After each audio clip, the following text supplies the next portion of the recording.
മഹാരാഷ്ട്രീയ നാടകങ്ങൾ അരങ്ങേറുന്ന വേദിയാണ് മഹാരാഷ്ട്ര. ഇതായിപ്പോൾ അജിത് പവാറിൻ്റെ കാലശേഷം NCPയുമായി ബന്ധപ്പെട്ട് ഏറെ ചിത്രങ്ങളാണ് ഇപ്പോൾ ഉരുത്തിരിയുന്നത്. അതിൽ പ്രധാനപ്പെട്ടത് NCPകളുടെ പുനരേകീകരണം. മഹാരാഷ്ട്രയിൽ ഇപ്പോൾ യോജിപ്പിൻ്റെ കാലമാണ്. പൊതുവെ ഉദ്ധവ് താക്കറെ വിഭാഗവും രാജ് താക്കറെ, മഹാരാഷ്ട്ര നവനിർമ്മാണ സേന രൂപീകരിച്ച് പോയ പഴയ NCP പഴയ ശിവസേന നേതാവ് രാജ് താക്കറെ, അദ്ദേഹവും ചേർന്ന് വീണ്ടും ഒന്നിക്കുകയാണ്. കാര്യമായ ഇലക്ട്രൽ നേട്ടമൊന്നും ഉണ്ടായില്ല തദ്ദേശ തെരഞ്ഞെടുപ്പിൽ എന്നത് വ്യക്തമാണ്. അതുപോലെ തന്നെ NCP അജിത് പവാർ വിഭാഗവും ശരത് പവാർ വിഭാഗവും ഒരുമിച്ച് പൂന കോർപ്പറേഷനിൽ ഒരുമിച്ച് മത്സരിച്ചു. വിജയിക്കാൻ സാധിച്ചില്ല, പക്ഷേ യോജിപ്പിൻ്റെ മേഖലകൾ കണ്ടെത്തുകയാണ്. സ്വാഭാവികമായി എന്തെല്ലാം യോജിച്ചാലും എതിർത്താലും മഹാരാഷ്ട്രയിൽ BJP ശിവസേന ഭരണം വളരെ ദൃഢമാണ്. 288 അംഗ മഹാരാഷ്ട്ര നിയമസഭയിൽ ഭരണകക്ഷിയായ BJP ശിവസേന സഖ്യത്തിന് മൃഗീയമായ 4-3 ഭൂരിപക്ഷമുണ്ട്. NCP കൂടെ ചേർന്ന് കഴിയുമ്പോൾ 4-3 ഭൂരിപക്ഷമുണ്ട്. അപ്പോൾ അവരെ അൺസീറ്റ് ചെയ്യാനാവില്ല. പക്ഷേ വിഷയം കേന്ദ്ര സർക്കാരാണ്. കേന്ദ്രത്തിൽ BJPക്ക് ഒറ്റയ്ക്ക് ഭൂരിപക്ഷം ഇല്ല എന്നോർക്കണം. BJPക്ക് ആകെയുള്ളത് 240 സീറ്റാണ്. 400 പാർ എന്നൊക്കെ നരേന്ദ്രമോദി പ്രതീക്ഷ പങ്കുവച്ചു എങ്കിൽ പോലും യഥാർത്ഥത്തിൽ 240 നിൽക്കുന്നു. അപ്പോൾ ഷോർട്ടേജ് എന്ന് പറയുന്നത് ഒരു 34 സീറ്റിൻ്റെ ഷോർട്ടേജ് ഉണ്ട്. ഇത് പരിഹരിക്കാൻ തീർച്ചയായും ആന്ധ്രാപ്രദേശിലെ തെലുങ്ക് ദേശം പാർട്ടിയും ബീഹാറിലെ ജനതാദൾ യുണൈറ്റഡും എല്ലാം കടന്നു വരുന്നു, സ്റ്റേബിളാണ്. അവിടെയും വലിയ പ്രശ്നങ്ങളില്ല. പക്ഷേ മഹാരാഷ്ട്രയിൽ ശരത് പവാറിൻ്റെ NCPക്കായിരുന്നു അവിടെ മേൽക്കൈ. കഴിഞ്ഞ പ്രാവശ്യം 13 സീറ്റുള്ള കോൺഗ്രസ് ഏറ്റവും വലിയ ഒറ്റക്കക്ഷിയായി. 48 സീറ്റുള്ള മഹാരാഷ്ട്ര മണ്ഡലത്തിൽ, അതായത് ലോക്സഭയിൽ 48 സീറ്റാണ് മഹാരാഷ്ട്രയിൽ. അതിൽ ഏറ്റവും വലിയ ഒറ്റക്കക്ഷിയായത് കോൺഗ്രസ്സാണ്. മഹാവികാസ് അഘാഡിയുടെ ഭാഗമാണല്ലോ കോൺഗ്രസ്, അതിൻ്റെ നേതൃത്വം നൽകുന്ന കക്ഷിയുമാണ്. കോൺഗ്രസിന് 13, ഉദ്ധവ് താക്കറെയുടെ, അതിനോടൊപ്പം നിൽക്കുന്ന ഉദ്ധവ് താക്കറെയുടെ ശിവസേനയ്ക്ക് 9 സീറ്റ്, ശരത് പവാറിൻ്റെ NCPക്ക് 7 സീറ്റ്. ഇതെല്ലാം കൂടെ ചേർന്ന് കഴിയുമ്പോൾ വലിയൊരു നമ്പറാണ്. അവിടെ BJPക്ക് 9 സീറ്റിൽ ഒതുങ്ങേണ്ടി വന്നു. അജിത് പവാറിന് NCPക്ക് ഒരു മേൽവിലാസം ഉണ്ടാക്കാൻ കഴിഞ്ഞതുമില്ല. അങ്ങനെയെങ്കിൽ ശരത് പവാറിനൊപ്പം നിൽക്കുന്ന NCPയുടെ പിന്തുണ കേന്ദ്രത്തിൽ കേന്ദ്ര സർക്കാരിൻ്റെ ബലം കൂട്ടാൻ സഹായകമാകും.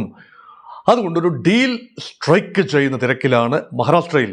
ആ ഡീൽ ഇങ്ങനെയാണ്: ഇപ്പോൾ ഉപമുഖ്യമന്ത്രി പദത്തിൽ ഒരു ഒഴിവ് വന്നിരിക്കുന്നു. അജിത് പവാർ കാലയവനിക്കുള്ളിൽ പറഞ്ഞു. അങ്ങനെയെങ്കിൽ NCPയുടെ നോമിനിയാണല്ലോ ഉപമുഖ്യമന്ത്രിയാകേണ്ടത്. BJP മുഖ്യമന്ത്രി ഫഡ്നാവിസ്, ഉപമുഖ്യമന്ത്രി ശിവസേനയുടെ ഏകനാഥ് ഷിൻഡെ വിഭാഗത്തിൻ്റെ ഉപമുഖ്യമന്ത്രി, ഇനി NCP അജിത് പവാർ വിഭാഗത്തിൻ്റെ ഉപമുഖ്യമന്ത്രി. അവിടെ പാർട്ടിക്കുള്ളിൽ വലിയ മുഖങ്ങളുണ്ട്. പക്ഷേ അദ്ദേഹത്തിൻ്റെ ഭാര്യ, അജിത് പവാറിൻ്റെ ഭാര്യ സുനേത്ര പവാർ ആണിപ്പോൾ പരിഗണനയിൽ എന്ന് മനസ്സിലാക്കുന്നു. അങ്ങനെയെങ്കിൽ NCPക്ക് അവകാശപ്പെട്ട ഉപമുഖ്യമന്ത്രി പദം സുനേത്ര പവാറിന് കൊടുക്കും. അതിൽ യാതൊരു വിരോധവുമില്ല. 41 സീറ്റുകളുണ്ട് നിയമസഭയിൽ. BJPക്കാണ് ഏറ്റവും വലിയ സീറ്റ്. 288 അംഗ നിയമസഭയിൽ BJPക്ക് 132 അംഗങ്ങളുണ്ട്. ശിവസേന ഉദ്ധവ് വിഭാഗത്തിന് 56 സീറ്റുകൾ കണ്ടുണ്ട്. 40 സീറ്റുകൾ, 41 സീറ്റാണെന്ന് തോന്നുന്നു NCP അജിത് പവാർ വിഭാഗത്തിനുണ്ട്. അപ്പോൾ ഉപമുഖ്യമന്ത്രി പദം തീർച്ചയായിട്ടും അവർക്കുള്ളതാണ്. അതിലും അസ്വാഭാവികതയില്ല. പക്ഷേ ഇവിടെ ഡീൽ എന്ന് പറയുന്നത് ഇങ്ങനെയാണ്: NCPകൾ ഒന്നിക്കുന്നു, അജിത് ശരത് വിഭാഗങ്ങൾ മഹാരാഷ്ട്രയിൽ ഒന്നിക്കുകയാണ്. അങ്ങനെയെങ്കിൽ കേന്ദ്രത്തിൽ അവർക്ക് പ്രാതിനിധ്യം ഉണ്ടാക്കണമല്ലോ. അവിടെ സുപ്രിയ സുലെ ഉണ്ട്, ശരത് പവാറിൻ്റെ പ്രിയപുത്രി. ബാരാമതിയിൽ സുപ്രിയ സുലെ ജയിച്ചു വന്നു. അതാരെയാണ്? സുനേത്ര പവാറിൻ്റെ, അജിത് പവാറിൻ്റെ ഭാര്യ സുനേത്ര പവാറിനെ തറപറ്റിച്ചുകൊണ്ടാണ് സുപ്രിയ സുലെ ജയിച്ചു വന്നത്. സുപ്രിയ സുലെയ്ക്ക് കേന്ദ്ര ക്യാബിനറ്റ് പദവി. ഇതൊരു മനോഹരമായ ഫോർമുല അല്ലേ? പക്ഷേ ഈ പറയുന്ന NCPക്കൊക്കെ അധികാരമില്ലാതെ ഏറെക്കാലം ഇരിക്കാനാവില്ല എന്ന് നമുക്കറിയാം. അധികാരം മഹാരാഷ്ട്രയിലാണ്. മഹാരാഷ്ട്രയിൽ അങ്ങനെ സ്ക്രൂപ്പിൾസ് ഒന്നുമില്ല. തോന്നിയതുപോലെ അങ്ങോട്ടും ഇങ്ങോട്ടും ചാഞ്ചാടി കളിക്കുകയാണ്. അവിടെ അനന്തമായ സാധ്യതകളാണ് NDA സഖ്യം. അപ്പം ദേശീയ തലത്തിൽ BJPക്ക് വലിയൊരു കൈത്താങ്ങാകും NCPയുടെ പൂർണ്ണ പിന്തുണ. അതായത് വിഭാഗീയത ഇല്ലാത്ത NCPയുടെ പൂർണ്ണ പിന്തുണ. ആത്യന്തികമായി ശിവസേനയെയും ഒരുമിച്ച് കൊണ്ടുവരാൻ കഴിയും. അവിടെയും ഐഡിയോളജിക്കലി ശിവസേന ഉദ്ധവ് താക്കറെ വിഭാഗമാണെങ്കിലും രാജ് താക്കറെ വിഭാഗമാണെങ്കിലും ഇനി അതല്ല ഷിൻഡെ വിഭാഗം ആണെങ്കിലും എല്ലാം തന്നെ ഒരു മുംബൈ ബേസ്ഡ് അല്ലെങ്കിൽ മുംബൈക്കാർ ബേസ്ഡ് അല്ലെങ്കിൽ വിശാല അർത്ഥത്തിൽ ദേശീയത ഹിന്ദുത്വ ഇതെല്ലാം തന്നെ BJPയോടൊപ്പം ചേർന്ന് നിൽക്കാൻ സാധ്യതയുള്ള പ്രായോഗിക കക്ഷികളല്ലേ. അപ്പം അതുകൊണ്ട് മഹാരാഷ്ട്ര ഒരു മഹായുക്തി സഖ്യത്തിൻ്റെ വ്യാപനത്തിലേക്ക് ഏർപ്പെടുന്നു എന്ന ഏർലി സൂചനകളാണ് ഇപ്പോൾ ലഭിക്കുന്നത്. ദേശീയ തലത്തിൽ നരേന്ദ്രമോദി ഗവൺമെൻറ്റിന് ഒരു ഭീഷണിയും ഉണ്ടാകുന്നില്ല, ഭാവിയിലും ഭീഷണി ഉടനെയെങ്കിലും ഉണ്ടാകാൻ സാധ്യതയില്ല. എങ്കിലും എന്ത് സാധ്യതയും പൂർണ്ണമായി ഒഴിവാക്കുന്ന രീതിയിലാണ്.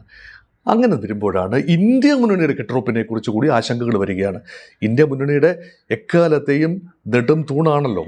ഇപ്പോൾ ഇന്ത്യ മുന്നണി ഉണ്ടാകുന്നതിന് മുൻപുണ്ടായിരുന്ന സഖ്യത്തിൻ്റെയും തീർച്ചയായിട്ടും അതിൻ്റെ ആണിക്കല്ല് ശരത് പവാർ ആയിരുന്നല്ലോ. 1999 സോണിയാഗാന്ധിയെ ഉയർത്തിക്കാട്ടിയപ്പോൾ, കോൺഗ്രസ് പ്രസിഡൻ്റായി ഉയർത്തിക്കാട്ടിയപ്പോൾ അതിനോടുള്ള വിയോജിപ്പ് കൊണ്ട് 3 പേരാണല്ലോ ഈ കോൺഗ്രസ് പാർട്ടി വിട്ടുപോയ സമുന്നതരായ നേതാക്കൾ. ഒന്ന് ശരത് പവാറാണ്, മറ്റേത് ബീഹാറിലെ ഒരു നേതാവാണ്, പിന്നീട് സാങ്മ PA സാങ്മ വിട്ടുപോകുന്നു.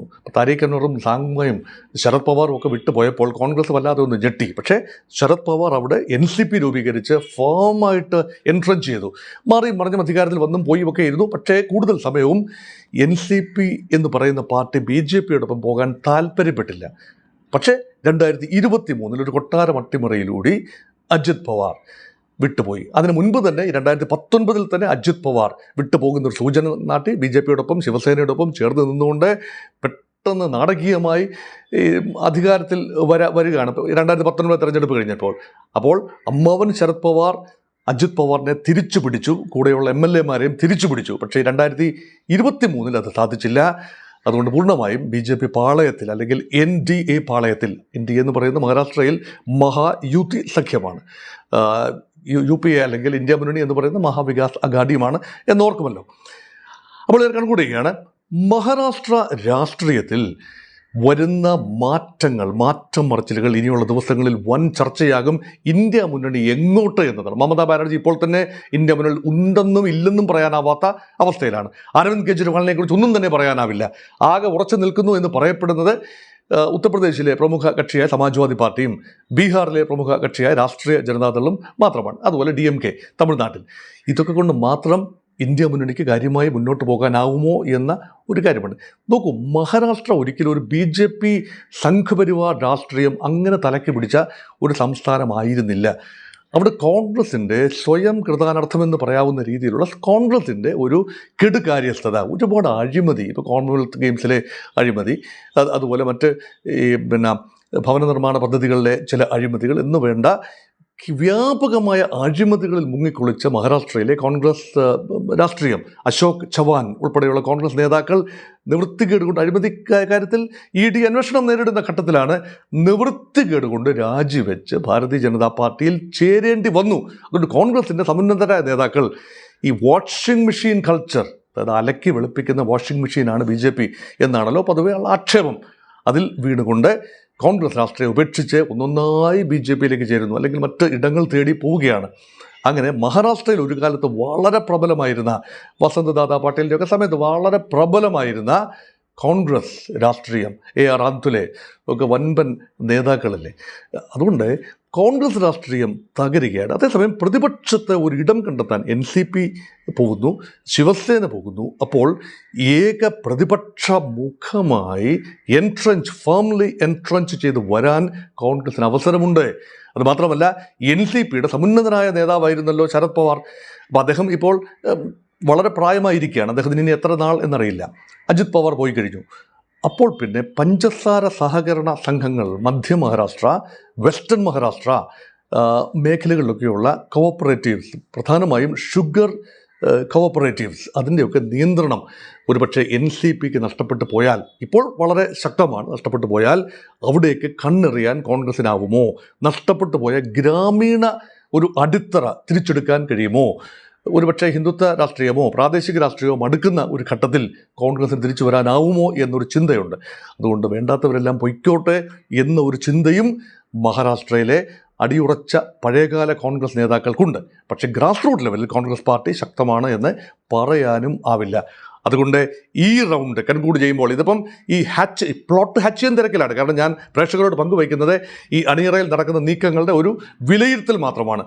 നാളുകളിൽ ഒരുപക്ഷെ തിരിച്ചു പിടിക്കാൻ കഴിയുമായിരിക്കാം, ഒരുപക്ഷെ ഇല്ല, വേണ്ട, ശരത് പവാർ പോകുന്നില്ല, ശരത് പവാർ തൻ്റെ ജീവിതത്തിൻ്റെ അവസാന ഘട്ടത്തിൽ സായാം സന്ധ്യയിൽ BJP-യോടൊപ്പം ചേർന്നു എന്ന പേരുദോഷം വരുത്തണ്ട എന്ന് പറഞ്ഞുകൊണ്ട് ഞാൻ എന്നാൽ ആ പോകേണ്ടവർക്കെല്ലാം പോകാം, പക്ഷെ ഞാൻ അടിയുറച്ച് നിൽക്കുന്നു എന്ന് പറഞ്ഞുകൊണ്ട് തിരിച്ച് ഇന്ത്യ മുന്നണിയിൽ നിന്നാൽ നിങ്ങൾ എന്നെ കുറ്റം പറയരുത്. കാരണം ഈ ആലോചനകളാണ്. ഇപ്പോൾ ശശി തരൂർ പോകുമോ ഇല്ലയോ എന്നതിനെക്കുറിച്ച് നമ്മൾ ആലോചനകൾ നടത്തി അവസാനം ഒരിടത്തും പോകുന്നില്ല, കോൺഗ്രസിൽ നിൽക്കുന്നു എന്ന് തീരുമാനിച്ചതുപോലെ ശരത് പവാറും അങ്ങനെ ഒരു തീരുമാനമാണ് എടുക്കുന്നതെങ്കിൽ ഈ പറയുന്ന കാര്യങ്ങൾ ചായക്കോപ്പയിലെ കൊടുങ്കാറ്റായി ഒതുങ്ങും. അല്ല എങ്കിൽ നിർണായകമായ മാറ്റങ്ങൾക്കാണ് മഹാരാഷ്ട്ര രാഷ്ട്രീയവും ദേശീയ രാഷ്ട്രീയവും കാതോർക്കുന്നത്.